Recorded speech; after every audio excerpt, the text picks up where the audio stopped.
So we've now had the first legs for the playoff semi-finals, and it is Aston Villa and Leeds who go into the second leg with the advantage. In today's video we will be discussing the games which went on over the weekend, and as well as that I will be giving you guys my score predictions for what I see happening over the second leg of fixtures. So I'm always interested to know what you guys have to say, so do let me know in the comments down below. First of all, what did you make of the first leg of fixtures, and as well as that, what do you think is going to happen in midweek? So before we do get into my score predictions for what I think is going to happen, I will include your guys' comments on screen now. So if any of you did successfully manage to get any of your score predictions correct for the first leg of fixtures, then I will put your comment on screen now. I managed to get one of mine correct this weekend, as did FIFA. We both managed to predict that Aston Villa would beat West Brom by 2-1. And I have to give a shout out as well to Archie3 FIFA player, the only person in that video who managed to get both score predictions correct. But without further ado, let's go ahead and hop into talking about these games. And so coming up on Tuesday, we got the second leg at the Hawthorns between West Brom and Aston Villa, with Aston Villa going there with the advantage after picking up a 2-1 victory. We'll talk about the game first of all, which went on at Villa Park, and then I'll talk about my score prediction for what I think is going to happen in that second leg. It was a really bizarre game actually. The first half I thought that West Brom handled themselves fairly well. Villa weren't really at it. They couldn't really get past West Brom. I thought, you know, I have criticised West Brom defensively quite a lot throughout the season, but for that first half I thought they were doing really well in limiting Villa for any sort of clear-cut chances. And when West Brom's chance did come around, obviously after a Glenn Whelan mistake, Dwight Gale got in on goal and superbly finished to make it 1-0 to the Albion. And I said it in my preview video to that, you know, give Dwight Gale half a chance and he's always going to take it. For the rest of that half, it wasn't really the best game of football. Villa weren't really clicking up into gear. They couldn't really seem to break down that West Brom squad. They were trying to get the ball out wide, get a lot of crosses going into the box, but West Brom were handling them quite well. The second half of the game did flip a little bit. West Brom were sort of adamant to just try and hold on to that 1-goal lead. They were really sitting in a deep block, looking to limit Villa for as few chances as possible. West Brom probably at 1-0, they had a few chances on the counter-attack where they could have maybe killed off the tie. It was just their final pass at times wasn't quite there on some of the breaks. And then on the 75th minute, Conor Hourihane got Villa back into the game with a fantastic strike from outside the box. I believe that when Hourihane did hit that shot, there were 10 West Brom players inside the box. So really for Villa to get back into the game, it was always going to take a moment like that, someone having a shot from outside the box, because inside the box, chances were always going to be few and far between with how West Brom were set up for that second half. Some West Brom fans probably weren't happy with some of the decisions that went on in that second half either. After that, soon after, Tammy Abraham went and converted the penalty. After Jack Grealish went down in the box after a foul from Kieran Gibbs. In real time, I thought it was definitely a penalty. Watching it back on the replay, there's not really much contact in there. Kieran Gibbs does go to the ground though, and obviously Grealish goes over him. Abraham slots the penalty away. Probably what West Brom fans won't be happy about is after that, they probably should have had a penalty themselves actually for a push on Mason Holgate. And then to pile on the misery for West Brom, Dwight Gale then received a second yellow card and was sent off after he went in on the goalkeeper. Once again, that red card, I thought it was a little bit harsh myself. You know, the ball's coming into the box, a striker like Gale's always going to try and get to the ball first. He caught the goalkeeper and the referee saw that as a second bookable offence. You know, by the letter of the law, it may have been the right thing, but even so, I still think it was fairly harsh. And that could have massive implications going into the second leg now, missing a striker like Dwight Gale. Going into the second leg out the Hawthorns, I feel like West Brom's game plan is going to have to completely change. You know, they can't play anything like they did at Villa and have that similar game plan. I can see why they did it. You know, they looked to go to Villa, got that early goal on the counter-attack, looked to sit back and then catch them out on a couple of counter-attacks. It didn't work for them as they have walked away with a 2-1 loss, but it's not the end of the world and the tie is still very much open going into the second leg. You just feel as if missing Dwight Gale could really be that killer blow. It's going to have to be Jay Rodriguez, the man leading the line for them going forward, who is going to have to step up, and maybe a couple more wide players coming into the equation, with Matt Phillips, Murphy or Montero looking to produce something and to support Jay Rodriguez going forward. Aston Villa, I feel like, will look to be really solid at the back for this one. They're not going to look to give much away against this West Brom side now. And it wouldn't really surprise me if we did see sort of a flip of the game plans and it was Aston Villa sitting deep in this one, looking to play on the counter-attack, and then West Brom just flooding players forward. I feel like they're going to try and throw absolutely everything at Villa for this one.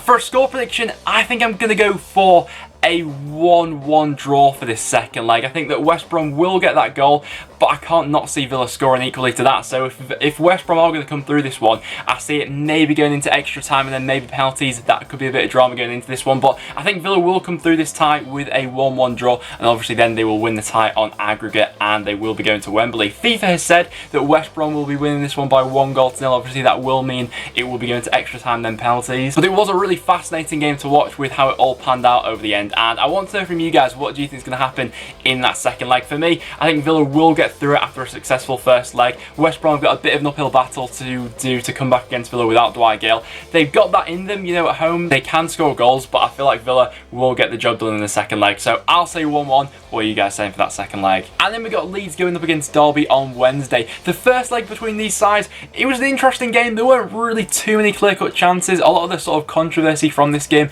came from some of the referees' decisions, and I'd be interested to know what you guys made of some of them, really. The only goal of the game coming in the second half through Kamar Roof. Some really nice build-up play down the left-hand side for Leeds. Some nice one-touch passing from Dallas and Harrison. Eventually, Harrison had the ball on the left-hand side. A brilliant sweeping ball across the whole Derby defence, and Roof was there at the back post and managed to poke it in to make it 1-0. I think if I'm remembering it correctly, by the time that half-time had actually come, there hadn't been a shot on target. So the second half was when the game did get a little bit more lively. Probably the biggest controversial decision from this game came from when the referee had awarded Derby a penalty, but that was overruled by the linesman. Looking back on it, you know, it looked a little bit clumsy by the Leeds player. I thought it would have been quite harsh, though, to give it as a penalty. What do you guys think? Do you think Derby should have had a penalty? Let me know down below. Also, another controversial decision coming towards the end as well, when Click went down on the edge of the box. He stood up and then looked to sort of just headbutt Tomori for no reason, really. Why Click's doing that in a playoff semi-final, I've got no idea. He looked like he lost his head a little bit with that. I thought the Click was probably a little bit fortunate to get away with a yellow card, you know, with what red cards have been shown for this season throughout the Championship. I think we've seen red cards been given for a lot less this season, so Click can probably find himself a little bit lucky that he won't be banned for the second leg. Although it does have to be said that Derby themselves probably could find themselves not to be lucky having any suspensions going into the second leg after the Tomori challenge in the first half, and especially the Tom Huddleston elbow in the second half as well. So a couple things that the ref let go I think didn't help his case throughout this game. Before the game I had been talking up Derby a little bit with their attacking intent, and with Leeds being a little bit dodgy at the back, I thought that Derby could get a little bit more joy going forward, you know. In their last several home matches, they've been scoring for fun at Pride Park. Well, that wasn't the case in this one. A bit of that maybe down to the fact that Martin Waghorn was missing through injury. They put David Nugent up front, who throughout the season, really, I don't think Nugent's really offered that much. I think that having Waghorn out really did affect this Derby side. When I'm recording this video now, Lampard has said that he is a doubt for the second leg. He could play, but it's not looking too likely, and if Waghorn is missing that second leg, that's a massive blow for Derby in my opinion. Although speaking of injuries, it's Leeds who have really been cursed by them this season, and it's not getting much better for them. Kamar Roof is going to be out for the second leg after picking up a calf injury, as well as that Pontus Jansson, I believe, is a doubt coming into the second leg. Forshaw still going to be out, and as well as that, they've got Tyler Roberts, who's also not going to be back for the second leg. And it's that pile up of injuries that which does make me think that Derby still have a chance of getting back into this game in the second leg. You know, if Leeds did have that full squad available to them, I'd probably be quite confident in backing them for this second leg, but with players out injured, I'm not so sure. Obviously, with Kamar Roof out, that's going to mean that the attacking onus is going to fall on Patrick Bamford, who will be coming back from his suspension he picked up against Aston Villa. So it could be Bamford to be the hero against his former club Derby in this one, but it's going to make for a fascinating watch how Bielsa does set up for this game with some of those injuries. I think Bielsa's also implied in his pre-match conference that Leeds are really going to go for it in the second leg. They're not going to hold back and try and defend a one-goal lead at home. They're going to look to put Derby to the sword, score a few more goals, and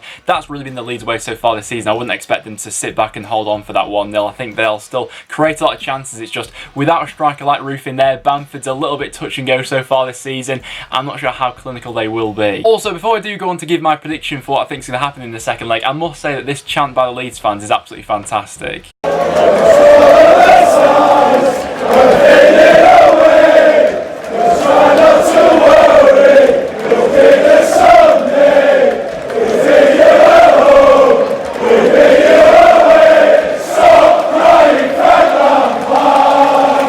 For my prediction for the second leg, despite the injuries that Leeds are coming into this game with, I do get the impression they will just about get past this Derby squad, and for a prediction on the day, I'm gonna back Leeds for a 2-1 home victory. I think that I've got faith in Bamford that he might even get on the score sheet for this one. But guys, there you have it. There are my score predictions for what I think is going to happen in the second leg of the Championship playoff semi-final. So if my predictions do come true, we will have a playoff final between Aston Villa and Leeds United. So let me know down below if you agree with my predictions. Do you think that West Brom and Derby can get back into both ties? Let me know down below. But apart from that, that will now wrap it up for this video. So thank you very much for watching. If you did go on to enjoy, make sure you leave a like. It is always massively appreciated. As well as that, make sure you subscribe for some regular Championship content. But apart from that, thank you very much, and I'll see you all in the next one.